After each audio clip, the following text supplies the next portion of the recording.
আসসালামু আলাইকুম। আমি পদ্মজা। পর্ব ৩৯। লিখেছেন ইলমা বেহরোজ।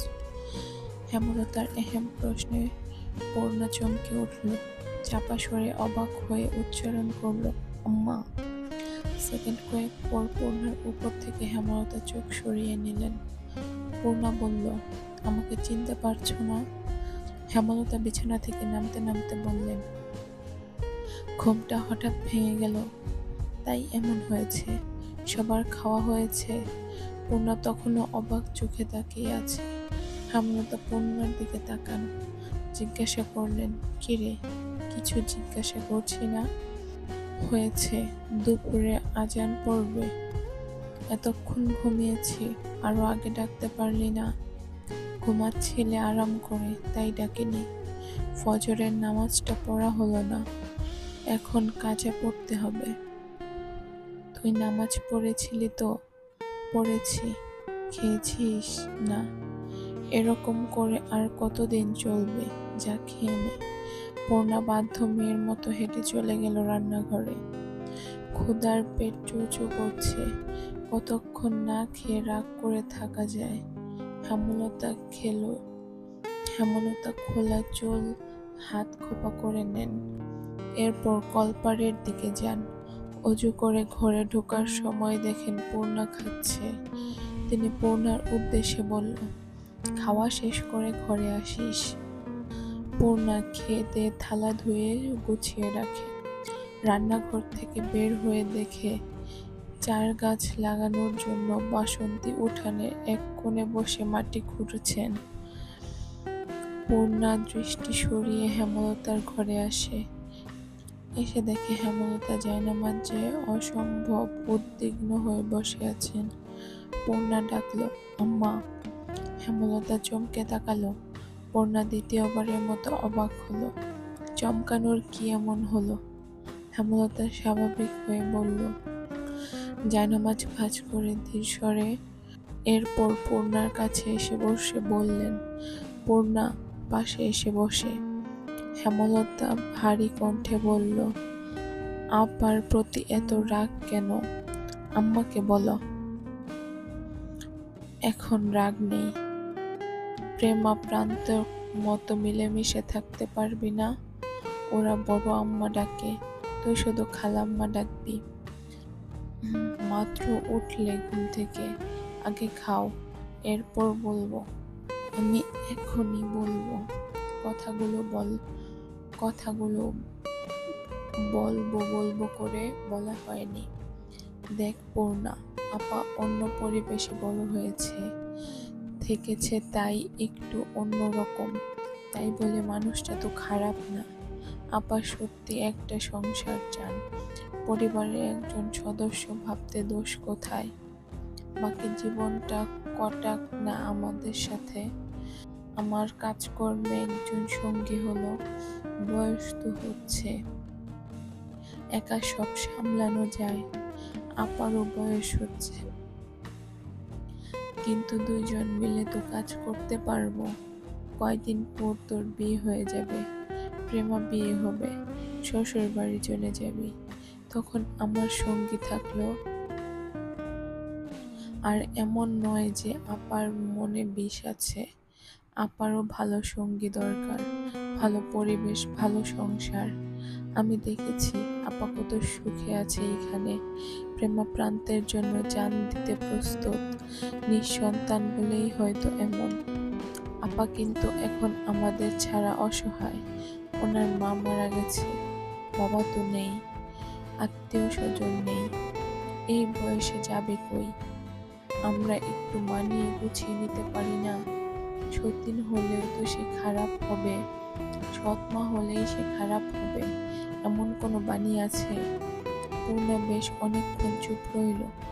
এরপর বলল, কিন্তু উনি অনেক সাজগোজ করেন, যদিও আজকে কিছুক্ষণ আগে বলেছে আর সাজবে না। তবে ওনার কথার ধরন আমার ভালো লাগে না। স্বরে ছ উচ্চারণ করেন, শুদ্ধ অশুদ্ধ মিলিয়ে জগা খিচুড়ি বানিয়ে কথা বলেন। হেমলতা পূর্ণার কথায় হাসলেন। পূর্ণা ওড়নার আঁচলে আঙুল পেঁচাতে পেঁচাতে এদিকে ওদিকে তাকাচ্ছে। হেমলতা পূর্ণার মাথায় হাত রাখেন, বললেন, তোর আপা যদি প্রান্তকে শুদ্ধ ভাষায় রপ্ত করিয়ে দিতে পারে, তুই তোর বাসন্তী খালাকে উচ্চারণ শিখাতে পারবি না? উনি শিখবে বললে অবশ্যই শিখবে। সত্যি? বলেই দেখ, এখন যাব। যা। যাচ্ছি। পূর্ণা ছুটে বেরিয়ে গেল। হেমলতা মৃদু হেসে বারান্দায় বসে আছেন। সেলাই মেশিনের সামনে বসেন। অনেকগুলো কাপড় জমেছে, সব শেষ করতে হবে। উঠানে বাসন্তীকে পেল না পূর্ণা। এদিকে ওদিকে তাকিয়ে খুঁজতে থাকলো। বাসন্তী কলপার থেকে হাত পা ধুয়ে বেরিয়ে আসেন। পূর্ণা কথা বলতে গিয়ে দেখে জড়তা কাজ করছে। 2-3 বার ডাকতে গিয়েও ডাকলো না। শোনেন। বাসন্তী দাঁড়ালেন, পূর্ণাকে দেখে হাসলেন। পূর্ণা এগিয়ে এসে বললেন, আপনাকে আমি পড়াবো। কি পড়াইবা? লাহারি ঘরে বারান্দায় আসেন আগে।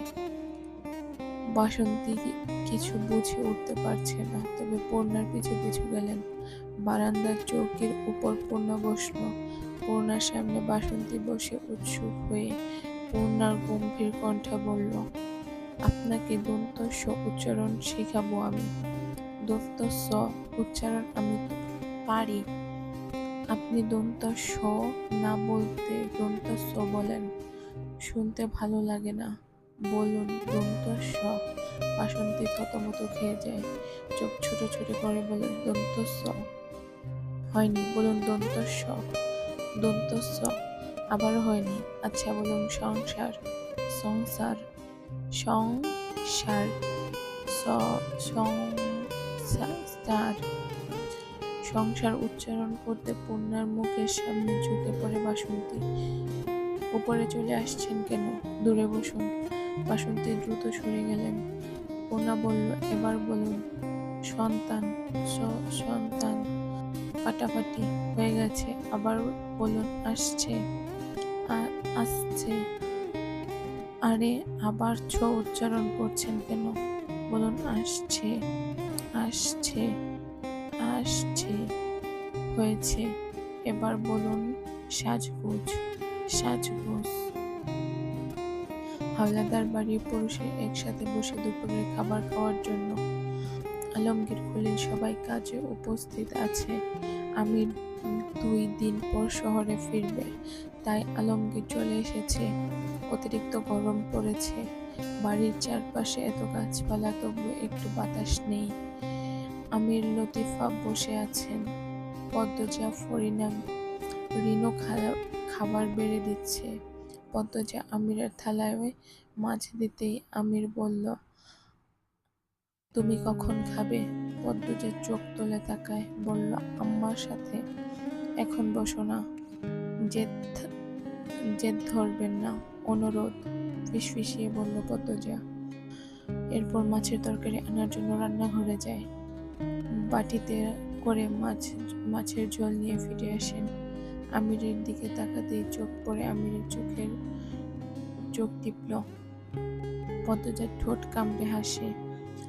আলমগীর থালার মাছের ঝোল দেওয়ার সময় খেয়াল করলো আলমগীর বেশ ফুরফুরে আছে। বয়স 35 হবে। এসে একবারও রুম্পার কথা জিজ্ঞাসা করলো না। কি অদ্ভুত, বইয়ের প্রতি বিন্দুমাত্র মায়া ভালোবাসা নেই, সে স্পষ্ট বোঝা যাচ্ছে। রানী লাবণ্য ছুটে আসে বাপ চাচার মাঝে বসে। খাওয়ার ফাঁকে ফাঁকে সবাই ভিন্ন রকম আলোচনা করছে। রানীর বিয়ে নিয়ে বেশ কথা হচ্ছে। খুব দ্রুত রানীর বিয়ে দিতে চান তারা। আচমকা রানী গড় গড় করে বমি করতে আরম্ভ করলো। সবাই বিরক্তিতে চোখ মুখ কুঁচকে ফেললো। প্রতিটা থালায় নষ্ট হয়ে যায়। আমিনা দ্রুত রানীকে ধরে কলপার নিয়ে যান। লাবণ্য, পদ্মজা, নূরজাহান, ফরিনা ছুটে যান পেছু পেছু। বাড়ির পুরুষরা হাত ধুয়ে উঠে পড়ল। মুহূর্তে একটা হইচই লেগে গেল। রানী বমি করতে করতে ক্লান্ত হয়ে কলপার বসে পড়ে। আমিনা হই হই করে বিলাপ করছেন, আমার ছেলেটার কি হইল? কয়দিন ধইরা খালি বমি করতাছে, জিনের আসর লাগছে নাকি? কতবার কইছি যখন তখন ঘর থেকে বাইর না হইতে। লাবণ্য তথ্য দিল, আপাও রাতে ছটফট করে ঘুমাতে পারে না। আমিনাকে দিয়ে ফুল পাচ্ছে না। রানীর চোখ মুখ লাল হয়ে গেছে। তিনি রানীকে প্রশ্ন করলেন, আর কি কষ্ট হচ্ছে তোর? ও আম্মা, কবিরাজ ডাকেন, আমার সিলিডার কি হইল? রানী রানী ক্ষীণ স্বরে বলল, মাথাটা খালি চক্কর মারে। নূরজাহান চোখ দুটি বড় বড় করে প্রশ্ন করলেন, এই শ্রী তোর শরীর খারাপ শেষ কবে হয়েছে? 2 মাস হবে। কথাটা বলে রানী চমকে উঠল। সবাই কি ধারণা করছে? সে চোখ তুলে তাকালো। সবাই উৎসুক হয়ে দাঁড়িয়ে আছে, কেমন করে যেন তাকিয়ে আছে। রানীর শরীর কাঁপতে থাকে। আমিনা মেয়েকে 2 হাতে জড়িয়ে ধরে বলল, এমন কিছু হয় নাই আম্মা, আপনি ভুল বুঝতেছেন। আমার সিঁড়ি এমন না। এইডা কবিরাজ আইনা কন যাইব। এই সিঁড়ির জন্য বাড়ির যদি কোনো অসম্মান হয়, কাইট্টা গাঙ্গে ভাসাই দিয়া মনে রাইখো বউ। নূরজাহান বললেন রাগী স্বরে। রানীর গলা শুকিয়ে কাঠ। হৃৎপিণ্ড দ্রুত গতিতে চলছে। শরীরের ভারসাম্য হারিয়ে ফেলেছে। এক সময় মাথা ঘুরিয়ে পড়ে গেল আমিনার কোলে। আমিনা চিৎকার করে উঠে বললেন, ও রানী, আজকে এই পর্যন্তই। সবাই ভালো থাকবেন, সুস্থ থাকবেন। আল্লাহ হাফেজ।